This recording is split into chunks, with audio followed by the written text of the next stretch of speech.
Sir, இந்த விருச்சிக ராசிக்காரர்களுக்கு இந்த 2026 குரு பெயர்ச்சி எந்த மாதிரியான நற்பலன்களை கொடுக்க போகுது? பொதுவாக நீங்கள் எப்பயுமே சொல்லுவீங்க, அந்த கொட்டி கொடுக்க போகிறார் குருன்னு. அந்த கொட்டி கொடுப்பாரா குரு விருச்சிக ராசிக்கு? பொதுவாகவே விருச்சிக ராசி பார்த்தீங்கன்னா காலச்சக்கரத்துக்கு 8ஆம் இடம் தெரியுது.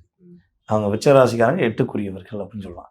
எல்லா விதமான, அதாவது நான் சொல்லணும்னா, புரியாத விஷயத்தை கூட புரிய வைக்க கொடுக்கக்கூடிய சக்தி அவங்கள்ட்ட இருக்கும். ஒரு தவறுகளை சுட்டி காட்டக்கூடியவங்க. அதாவது ஒரு கண்ணுக்கு தெரிஞ்சு ஒரு தவறு நடக்குன்னா அதை என்ன பண்ணுவாங்க, வெளிப்படையாக சொல்லிடுவாங்க. ஸோ இவங்க வெளிப்படையாக சொல்கிறனால தான் பல பிரச்சனை, பல போராட்டத்தை சந்திப்பாங்க. ஸோ இப்படிப்பட்ட நிலைமையில் இவங்களுடைய ராசிக்கு 8ஆம் இடத்துல இருந்த குரு பகவான் ராசிக்கு 9க்கு வர, ஏற்கனவே இவங்க 8ஆம் இடம், இவங்களுக்கு 8ஆம் இடத்துல குரு ஒரு வருஷமாக உட்காந்து இவங்களை படாத பாடுபடுத்தினார் குரு பகவான். நம்மளுடைய சனி பகவானும் சங்கடம் இல்லாமல், அதாவது பாரபட்சம் இல்லாமல் ஒரு 5 வருட காலங்களில் பலவிதமான அனுபவங்களை கொடுத்தாரு விருச்சிக ராசி என்பவர்களுக்கு. இவங்க கூட இருந்தவங்களுடைய உண்மையான குணம், உண்மையான பாசம், உண்மையான அக்கறை எல்லாமே கண்டுபிடிச்சிட்டாங்க. ஓ, நம்மகிட்ட நடித்ததெல்லாம் போலியாக தான் நடிச்சிருக்காங்க உங்களுக்கு அப்படின்னு ஒரு உறுதியாக சொல்லக்கூடிய அளவுக்கு இவங்களுக்கு ஒரு கணிப்பு வந்துருச்சு. இவங்க முதலே கண்டுபிடிச்சிருக்கலாம். இவங்க ஏன் கண்டுபிடிக்கலை அப்படின்னா, அன்புங்கிற ஒரு போர்வையை போத்திட்டாங்க.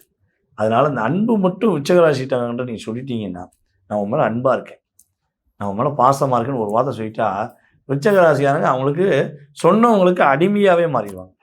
ஆளவந்தான் அப்படின்னு முன்னாடி பார்த்துருக்கோம் பார்த்தீங்களா, ஒரு மாயாஜால படம், அதில் வர மாதிரி தான், என் மேலே அன்பாக இருக்காங்கப்பா, அப்போ நான் உயிரே கொடுக்கேன்ப்பா அப்படின்னு சொல்லக்கூடிய நபர்கள் தான் நம்ம விருச்சிக ராசிக்காரங்க.